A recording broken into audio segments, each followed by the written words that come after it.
بسم اللہ الرحمن الرحیم۔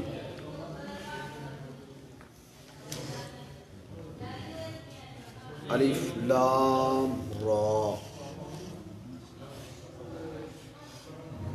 تلک آیات الکتاب الحکیم۔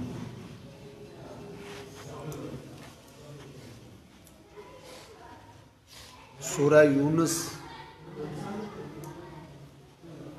مکی سورہ مبارکہ ہے۔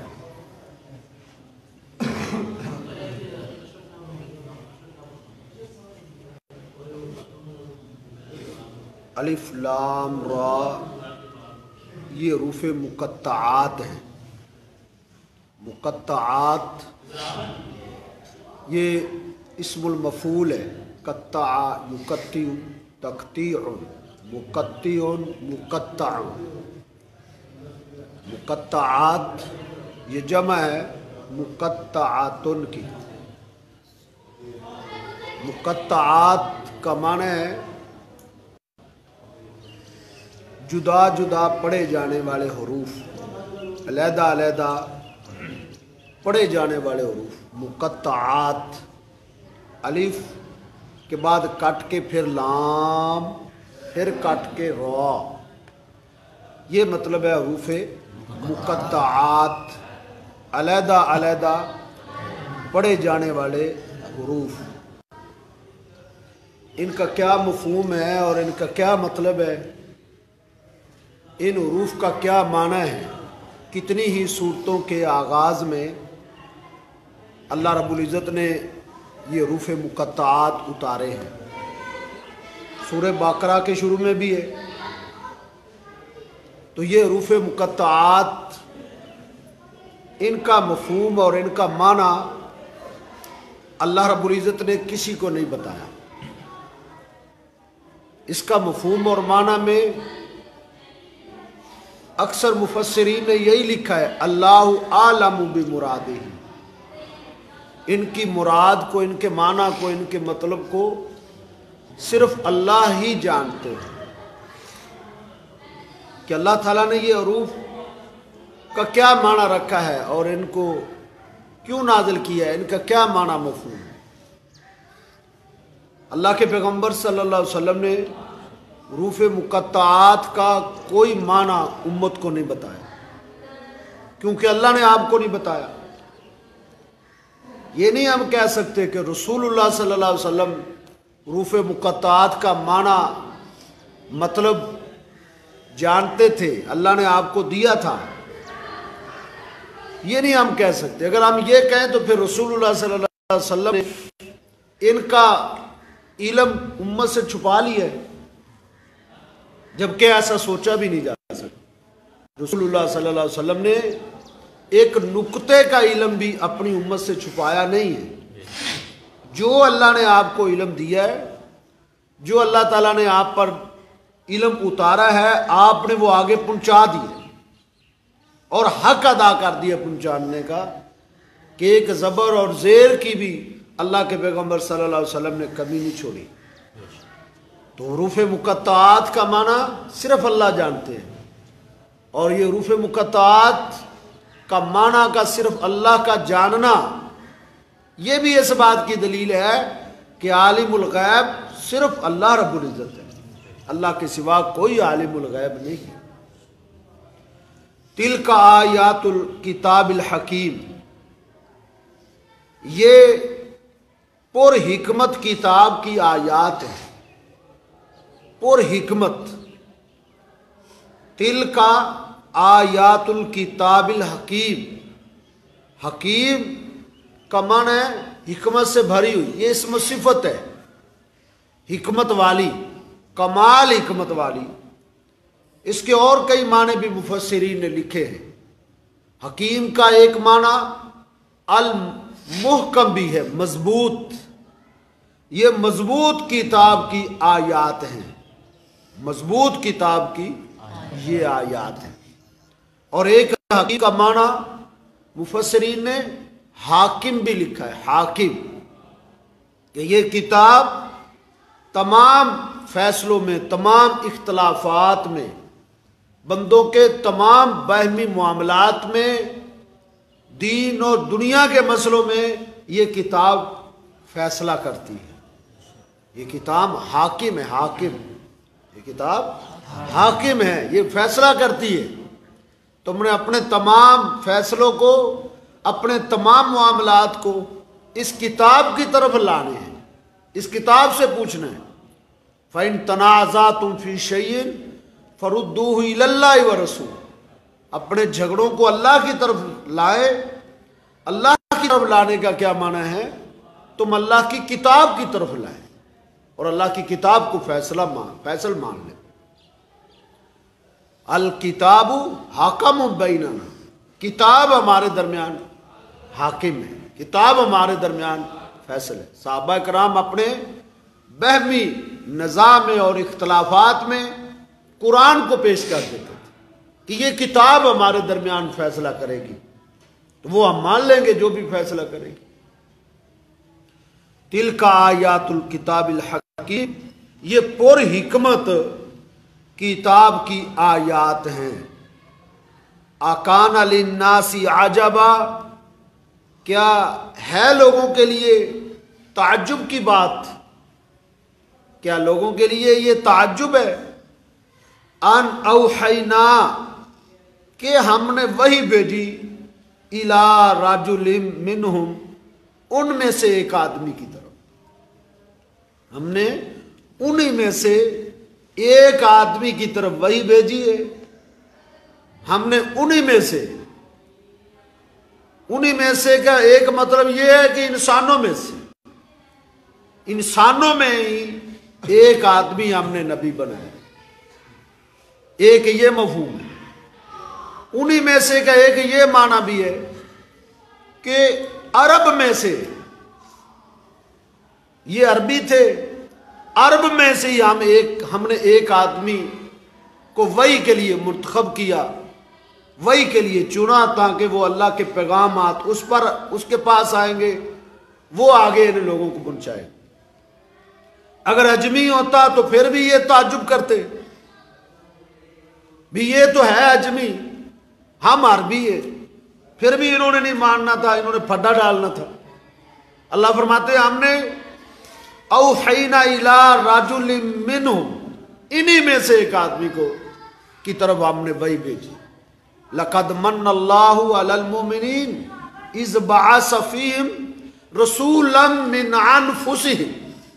اللہ فرماتے ہیں ہم نے بہت بڑا احسان کیا ہے ایمان والوں پر کہ انہی کی جانوں میں سے ہم نے ایک پیغمبر مبعوث کیا.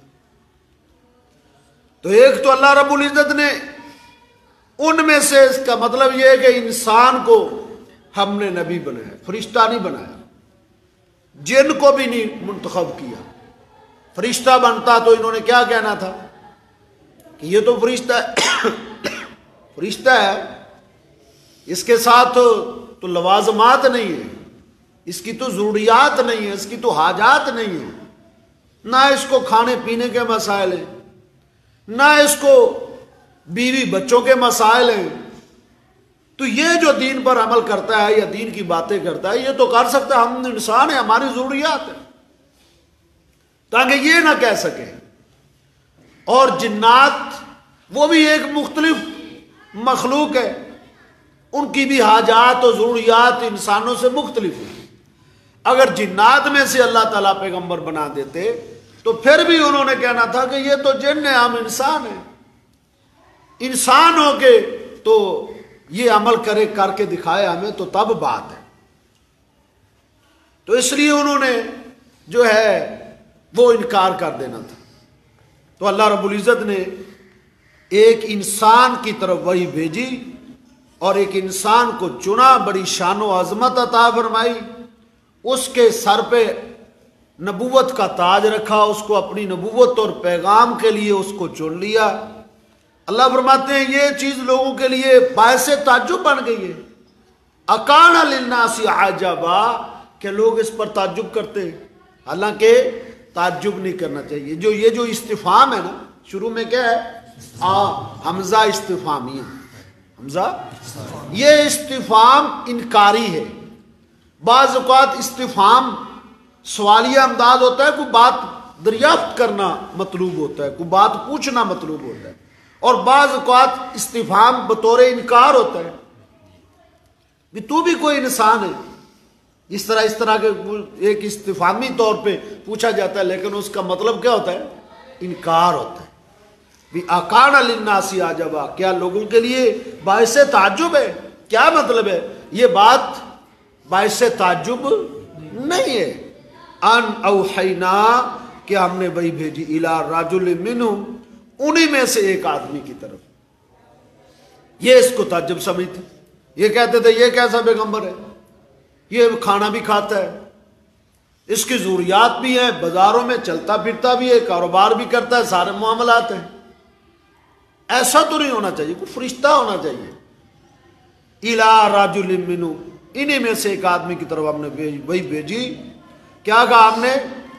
انذر الناس، کہ آپ لوگوں کو ڈرائیں، آپ تنذیر کریں۔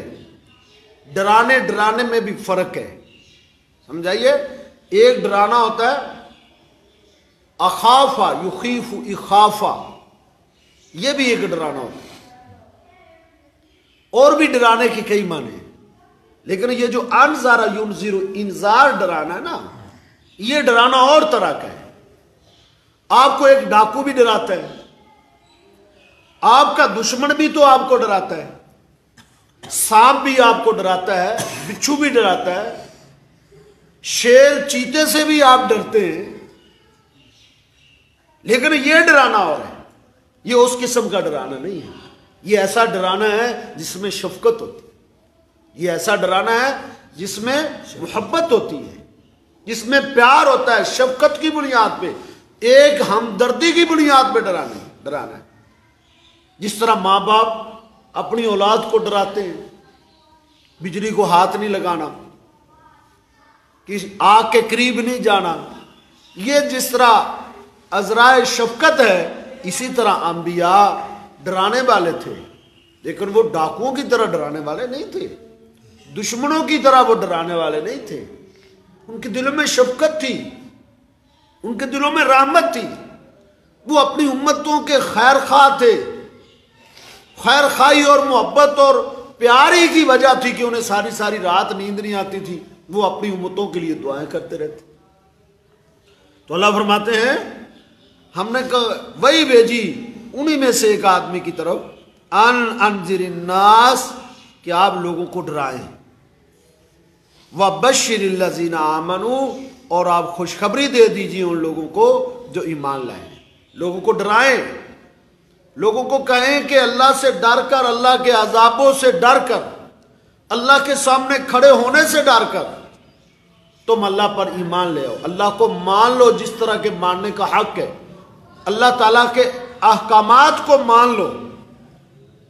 جو ڈر جائے گا، ڈر کے ایمان لے آئے گا، ان کو آپ خوشخبری دے دیں۔ وَبَشِّرِ الَّذِينَ آمَنُوا، بشر یبشر، تبشیر یہ باب تفعیل ہے، اور پچھلا باب انذر ینذر، انذار یہ باب افعال ہے۔ اس سے پچھلا باب اوحینا، اوحا یوحی، ایحا ان، یہ بھی باب افعال ہے۔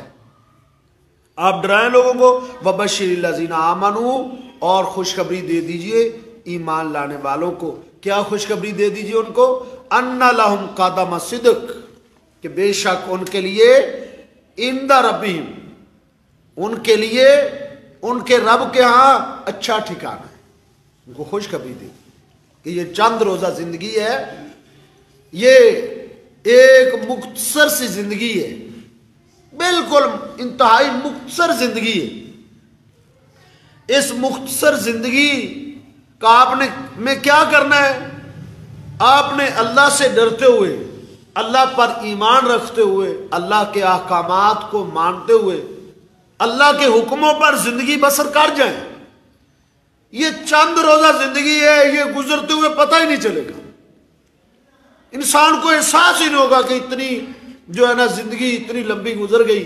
80-90 سال کیا، 950 سال کیا، 1400-1500 سال انسان زندگی پالے تو مرتے ہوئے اس کو ایسا ہی محسوس ہوگا کہ جیسا کہ ابھی ابھی آیا ہے اور ابھی جا بھی رہا ہے. جس طرح کہ نوح علیہ السلام کے بارے میں ہے نا کہ 1400-1500 سال ان کی عمر تھی کہ جب ان کی روح نکالنے فرشتہ آیا تھا نا، موت کا وقت تھا، بیمار تھے. کسی نے پوچھا کہ نوح کیا محسوس کر رہے ہو، اب تم دنیا سے جا رہے ہو، تمہارا آخری وقت ہے، اتنی لمبی زندگی تم نے پائی ہے، کیا محسوس کر رہے ہو؟ کہا ایسا محسوس کر رہا ہوں کہ ایک دروازے سے ایک گھر میں داخل ہو رہا ہوں تو بیٹھا نہیں ہوں، دوسرے دروازے سے نکل رہا ہوں. دنیا ایک مکان ہے، ایک دروازے سے داخل ہو رہا ہوں تو دوسرے سے نکل رہا ہوں، بس اتنا محسوس کر. یہ دنیا ایسے ہے، یہ تو پلک جھپکتے ہوئے گزر رہی ہے. تو یہ دنیا کی مختصر زندگی آپ اللہ کے حکموں کے مطابق بسر کر جائیں گے تو پھر مبارکیں مبارکیں ہیں، پھر تبشیر ہی تبشیر ہے، پھر خوشخبری خوشخبری ہے. اللہ فرماتے ہیں کہ وَبَشِّرِ الَّذِينَ آمَنُوا، آپ خوشخبری دے دیجئے ان لوگوں کو جو ایمان لائے ہیں، أَنَّ لَهُمْ قَدَمَ صِدْقٍ، کہ بے شک ان کے لیے بہت اچھا ٹھکانہ، ان کے لیے اچھی پیش قدمی ہے. قدم صدق، ان کے لیے اچھی پیش قدمی ہے. قدم صدق، اچھی پیش قدمی، ان کے لیے اچھا ٹھکانہ ہے، ان کے لیے اچھا مقام ہے، ان کے لیے اچھا مرتبہ ہے. عند ربہم، ان کے رب کے. جس طرح آپ نے آل یاسر کو کہا تھا نا، کفار لٹکا کے انہیں مار رہے تھے تو نبی علیہ الصلوۃ والسلام گزرتے ہوئے آپ کیا کہتے تھے؟ اصبرا آل یاسر، اے یاسر کے گھر والوں صبر کرو، ان موعدکم الجنہ، تمہارا ٹھکانہ جنت ہے. چند روزہ زندگی ہے، تم صبر کر جاؤ. وہ ڈٹ گئے تھے، پھر پہاڑ بن گئے تھے جب انہیں سامنے جنت دکھائی دے رہی. تو کیا اللہ نے فرمایا ہے کہ یہ جو ہے نا خوشخبری دے دو ان کو جو ایمان لائے ہیں، ان لہم قدم صدق، بے شک ان کے لیے اچھا ٹھکانہ ہے، عند ربہم، ان کے رب کے. آپ دیکھیں وہ مار رہا تھا نا، وہ فرعون آسیہ کے ہاتھوں اور پاؤں میں اس نے کیل پہ وسطہ کیے ہوئے تھے. اللہ اکبر. تو وہ دعائیں کر رہی تھی کہ اللہ میرے لیے اپنے پاس محل بنا دے. اللہ رب العزت نے، وہ زندگی اس کی کتنی کو تھی جس میں وہ صبر کر گئی، ایمان اللہ پہ لے آئی، ڈٹ گئی اس ایمان پر. تو اللہ رب العزت نے جو ہے نا کیا حکم دیا فرشتوں کو کہ یہ جنت کیا مانگ رہی. فرشتوں سے پوچھا یہ کیا سوال کر رہی ہے؟ کہا یہ جنت کا سوال کر رہی ہے. کہا اے میرے فرشتوں جنت کو اٹھاؤ، اس کے سامنے کا اس کا محل اس کو دکھا دو. محل اس نے اپنی آنکھوں سے دیکھ لیا اور وہ اپنی جنت کو دیکھ کر اس دنیا سے رخصت ہوئی. تو یہ چند روزہ زندگی ہے، انسان اللہ کی اطاعت و فرما برداری میں بسر کر جائے. قال الکافرون، کہتے ہیں کافر، ان ھذا لساحر مبین، بے شک یہ تو کھلا جادوگر ہے. یعنی انہوں نے مانا نہیں، الٹا انہوں نے اللہ کے پیغمبر صلی اللہ علیہ وسلم کو جو ہے نا نعوذ باللہ جادوگر کہتے. اللہ سے دعا ہے اللہ رب العزت ہمیں حق کو سمجھنے اور اس پر ساری زندگی قائم رہنے کی توفیق عطا فرمائے.